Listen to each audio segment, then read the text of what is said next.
bedah soal mengenai oral biologi, di mana di sini kan adik-adik semuanya blok 2 kan ya, tentang oral biologi kan.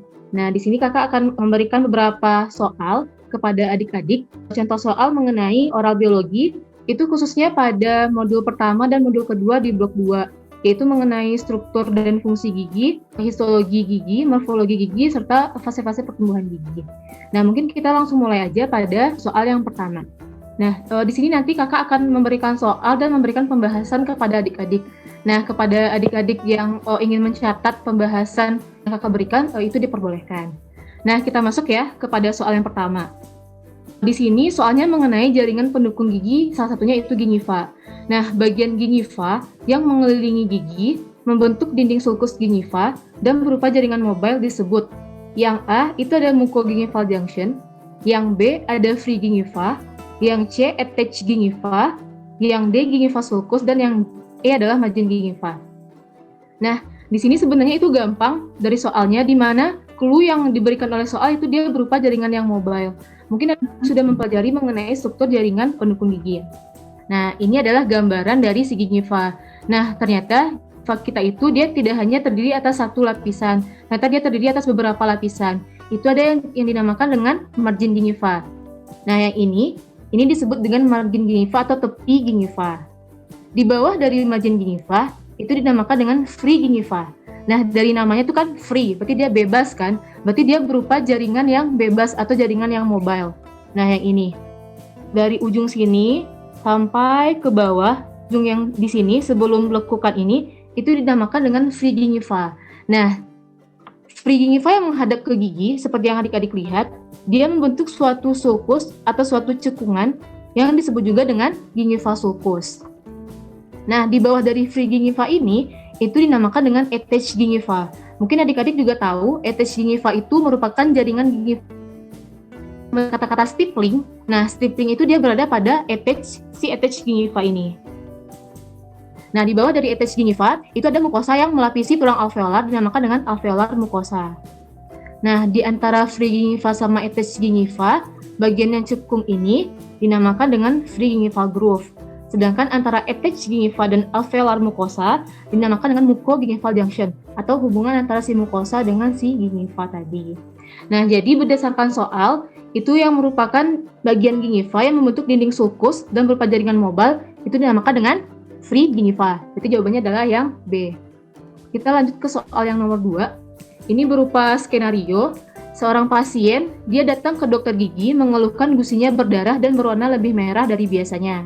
Diketahui kondisi OH pasien itu buruk. Keadaan ini disebabkan oleh. Nah, di sini mungkin adik-adik juga agak ragu ya.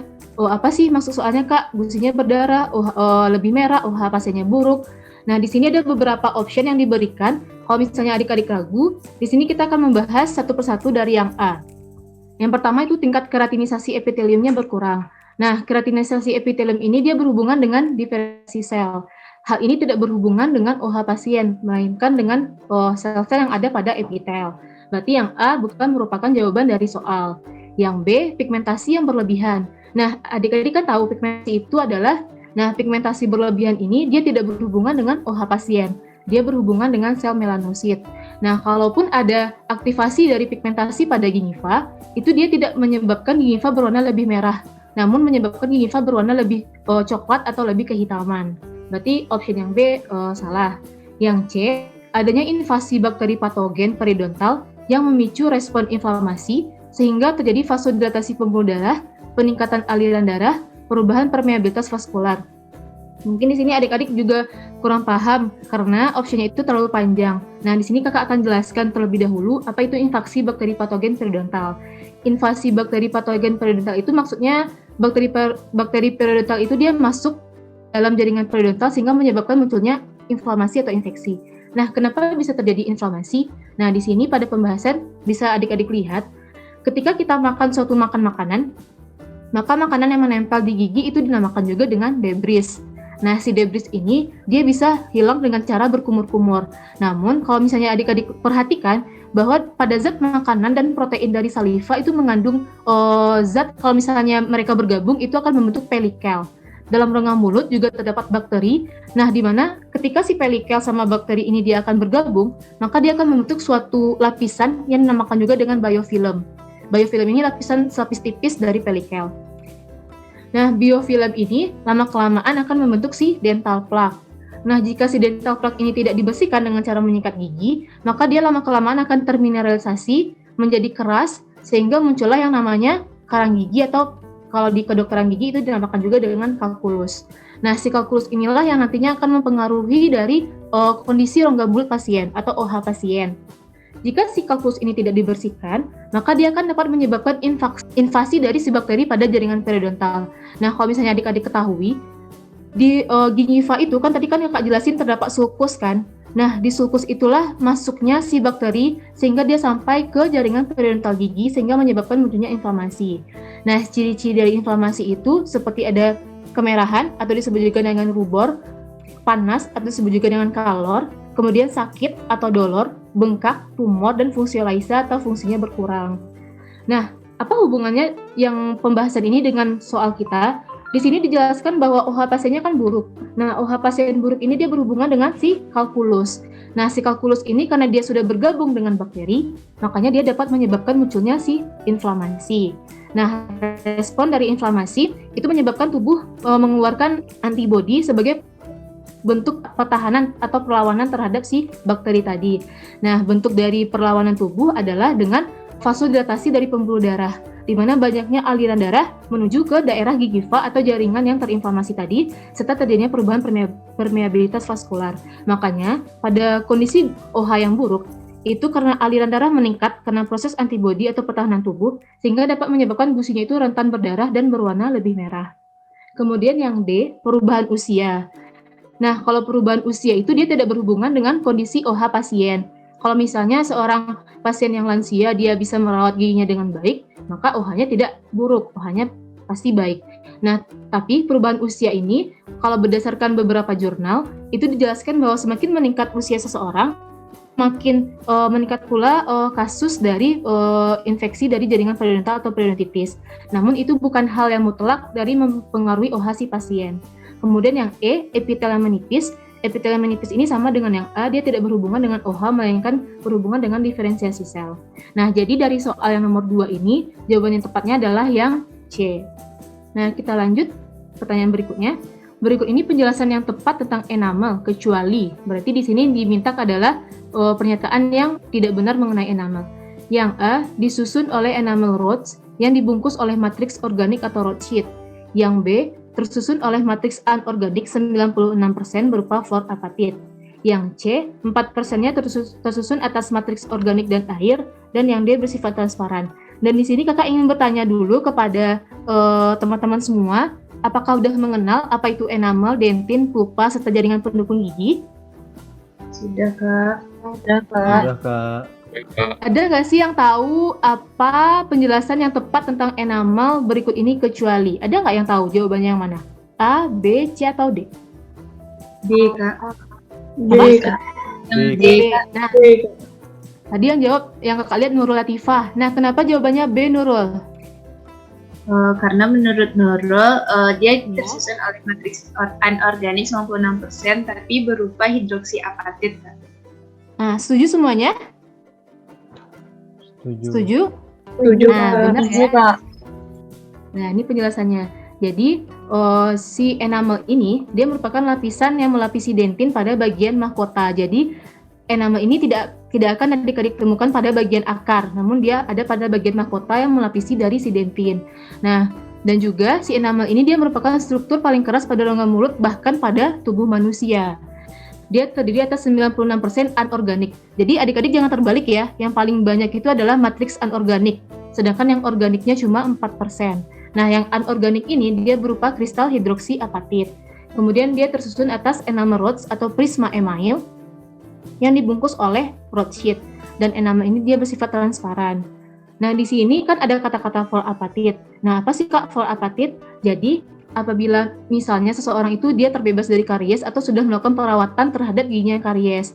Nah, untuk mencegah timbulnya si karies tadi, maka si dokter gigi dia akan memberikan larutan berupa fluor itu biasanya namanya topical aplikasi fluor berupa fluor gel ke gigi, ke bagian enamel dari gigi si pasiennya.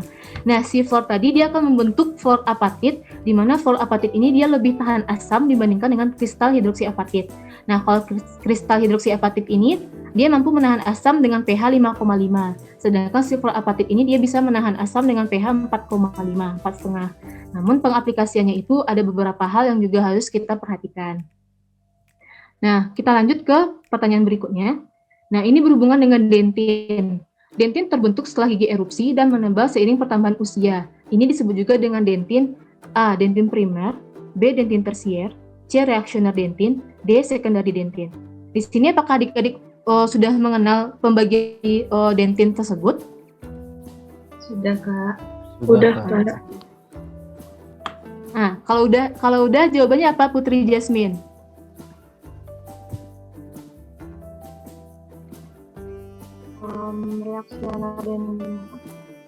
Reaksioner dentin. Ada yang beda pendapat dengan Putri Jasmine?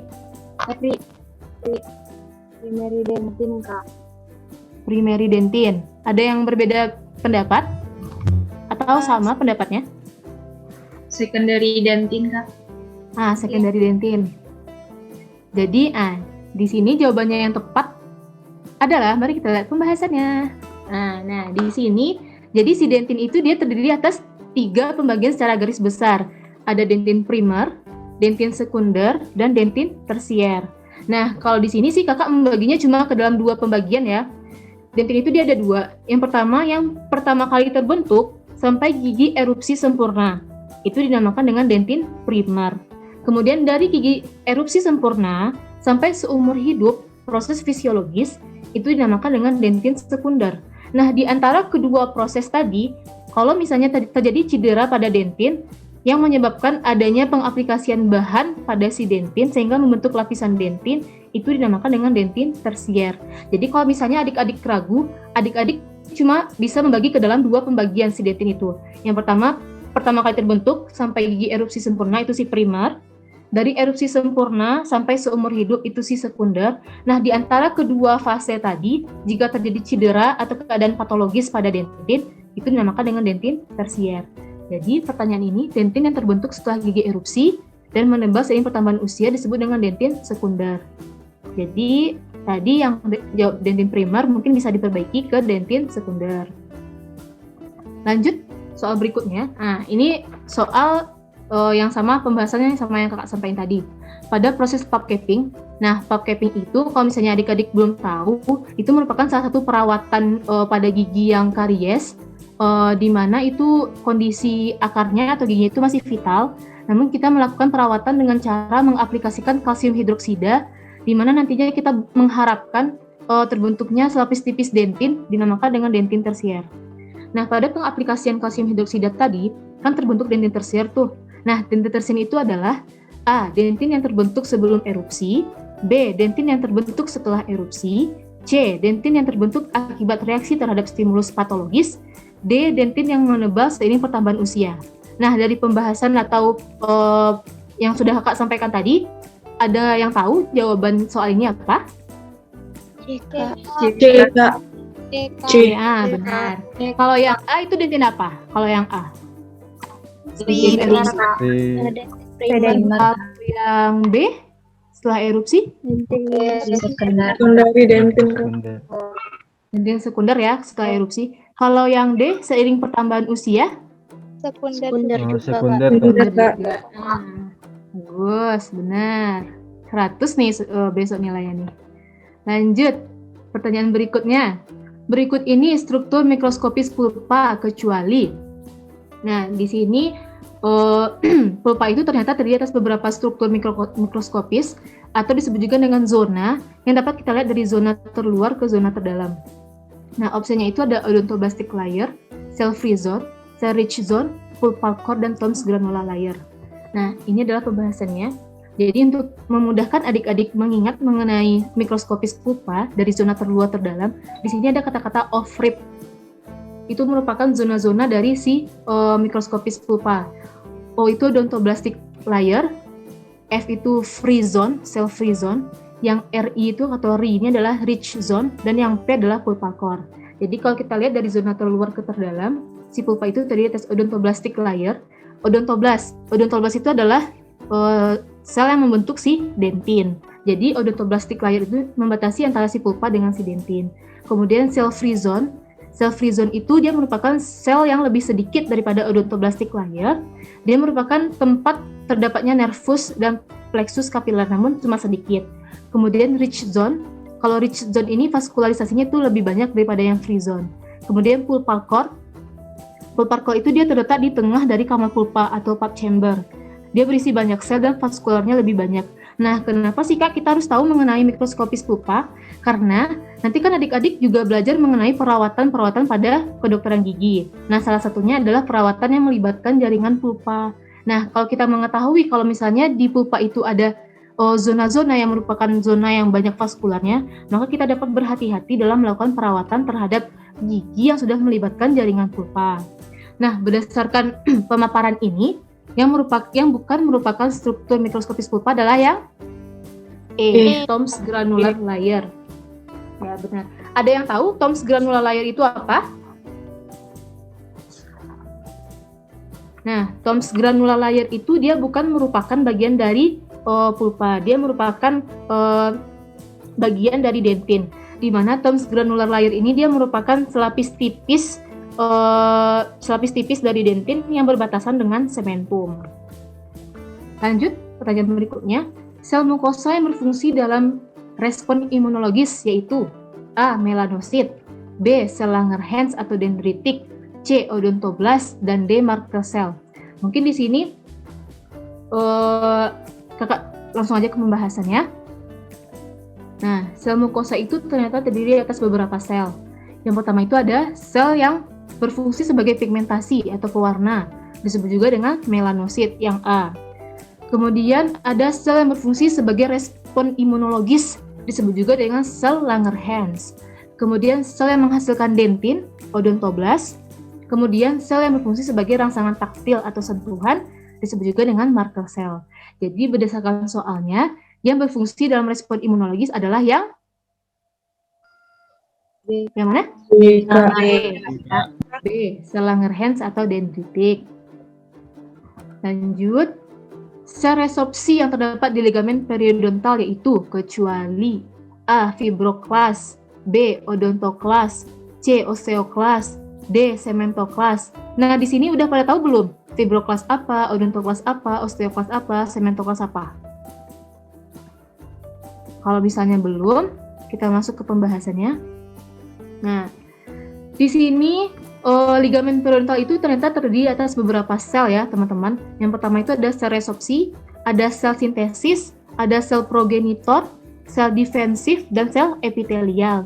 Nah, biasanya yang ditanyakan ketika ujian, baik itu ujian blok, ujian panum, maupun ujian UKMP nanti adalah sel resorpsi dan sel sintesis. Karena kedua sel ini dia sama selnya, namun berbeda dari kata-kata di belakangnya. Nah, di sini kakak sudah memberikan warna merah, mungkin adik-adik bisa melihat. Kalau dia ditanya adalah sel resorpsi berarti kan pengurangan dari si tulang. Nah, akhiran dari sel itu bernama kelas, dan kelas. Dengan sel itu disingkat dengan kostaf. Apa itu kostaf? Sementoklas, osteoklas, dan fibroklas. Jadi kalau misalnya resorpsi, ingat ya, kalau resorpsi itu akhirnya kelas. Yang kedua itu sel sintesis. Sintesis itu dia membentuk. Kalau membentuk itu akhirnya blast. Dengan sel yang sama juga kostaf, sementoblast, osteoblast, dan fibroblast. Kemudian ada sel progenitor. Sel progenitor ini diferensiasi, itu selnya undifferentiated mesenchymal cell. Kemudian ada sel defensif untuk pertahanan, ada makrofag, limfosit, dan mast cell. Kemudian ada sel epitelial, itu selnya sisa epitelial malases. Jadi dari soal, sel resorpsi yang terdapat di ligamen periodontal yaitu jawabannya yang ada yang tahu? B, Kak. Yang B, odontoklas. Benar. Next. Nah, di sini basa lamina. Nah, apa itu basa lamina, Kak? Nah, basa lamina itu merupakan batas antara epitelium dengan jaringan ikat. Nah, basa lamina itu dia terdiri atas kolagen tipe 4. Nah, yang merupakan kolagen tipe 4 yang mana nih dari yang optionnya? Yang A, lamina densa, yang B, lamina lucida, yang C, lamina propria, dan D, tunica intima. Nah, mungkin adik-adik masih bingung ya mengenai A, B, C, dan D itu apa. Kita masuk ke pembahasan. Nah, ternyata basa lamina itu dia terdiri atas beberapa. Yang pertama itu adalah lamina lucida namanya.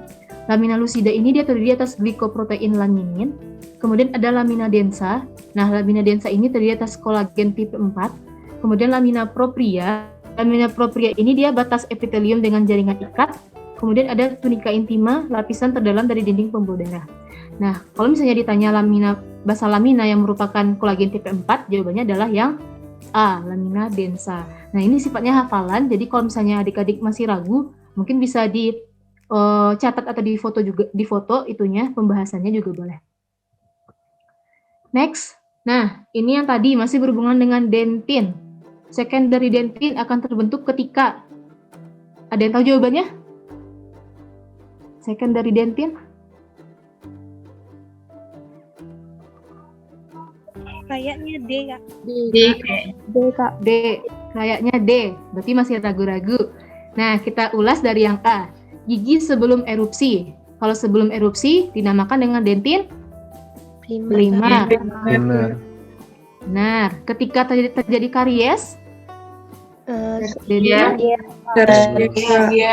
ketika ada trauma, tersier juga. Yang E, ketika gigi reparatif,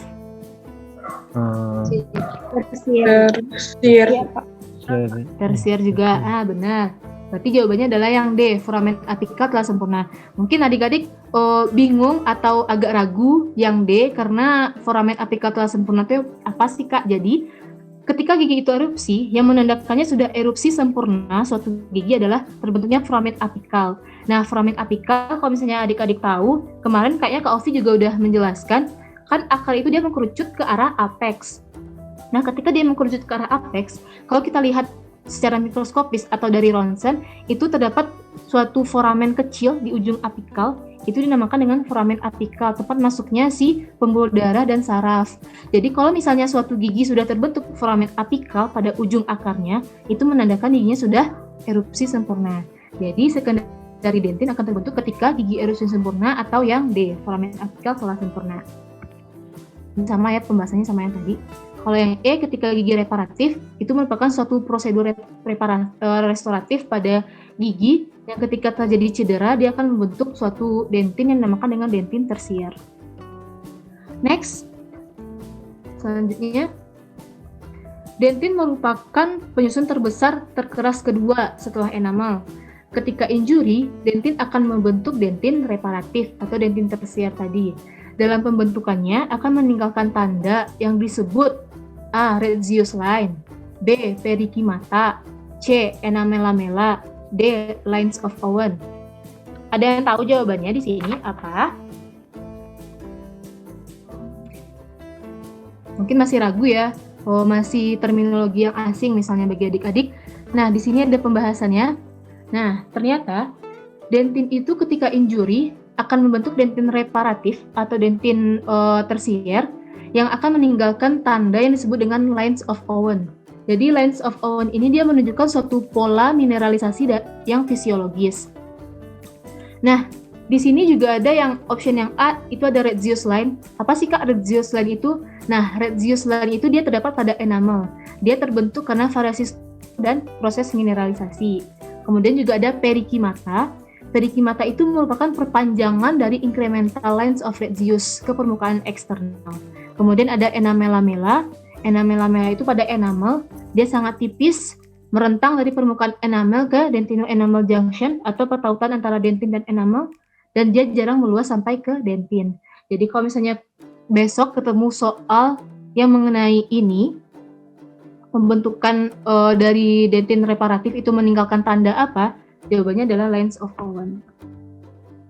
Lanjut, nah, struktur mikroskopis pupa dari zona terluar ke yang terdalam. Ada yang tahu jawabannya? Tadi kakak ada ngasih singkatannya apa? Masih ingat?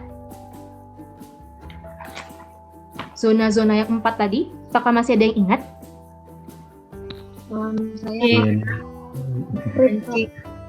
C, Kak. Ofrit.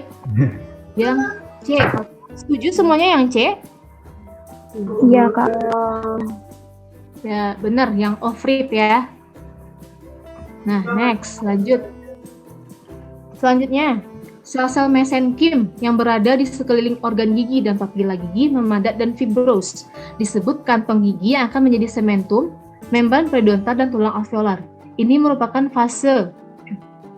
Yang A ada fase aposisi, yang B ada fase morfodiferensiasi, yang C ada fase histodiferensiasi, yang D proliferasi, dan yang E inisiasi. Nah, mungkin di sini adik-adik sudah belajar mengenai fase-fase dari pertumbuhan gigi terbagi atas 5. Yang pertama mungkin kita langsung aja lihat ke pembahasannya ya. Nah, di sini ada, kalau misalnya adik-adik merasa deskripsinya terlalu panjang, maka adik-adik boleh menghafal yang kakak beri tanda warna kuning. Nah, kakak jelaskan satu-satu. Yang pertama itu fase inisiasi atau bud stage. Nah, fase inisiasi ini dia merupakan fase permulaan inisiasi, permulaan dari pembentukan si benih gigi, pembentukan si bud atau si kuncup, makanya dinamakan juga dengan bud stage. Nah, hasilnya itu berupa lapisan epitel yang menebal pada gigi bukal lengkung gigi. Jadi inisiasi itu dia permulaan terbentuknya benih sehingga menyebabkan munculnya epitel yang menebal pada bukal lengkung gigi. Kemudian yang kedua, proliferasi atau pup stage. Nah, kalau proliferasi ini, kalau yang awal terbentuknya benih, setelah benih terbentuk, maka terbentuk si dentin, pulpa, sementum, membran periodontal, dan tulang alveolar. Itu pada tahap proliferasi. Jadi adik-adik perlu ingat, proliferasi terbentuknya dentin, pulpa, sementum, membran periodontal, dan tulang alveolar. Nah, kemudian yang ketiga ada histodiferensiasi. Kalau histodiferensiasi ini, dia merupakan perbentukan dari enamel dan dentin, di mana ada kata-kata ameloblast dan odontoblast. Pada histodiferensiasi, si ameloblast sama si odontoblast tadi dia berdiferensiasi. Kalau ameloblast menjadi enamel, kalau odontoblast menjadi si dentin. Kemudian yang keempat, morfodiferensiasi. Dari namanya saja sudah morfologi. Jadi pada tahap morfodiferensiasi itu akan terbentuk bentuk dan ukuran gigi yang selanjutnya. Kemudian yang kelima itu aposisi. Kalau aposisi itu pembentukan matriks keras gigi baik pada enamel, dentin maupun sementum. Jadi kalau misalnya adik-adik ragu, sulit untuk menghafalnya, mungkin yang tanda yang kakak beri yang kuning-kuning ini bisa membantu adik-adik dalam menjawab soal. Jadi pertanyaan mengenai sel-sel mesenkim yang membentuk suatu kantong yang menjadi sementum, membran periodontal, dan tulang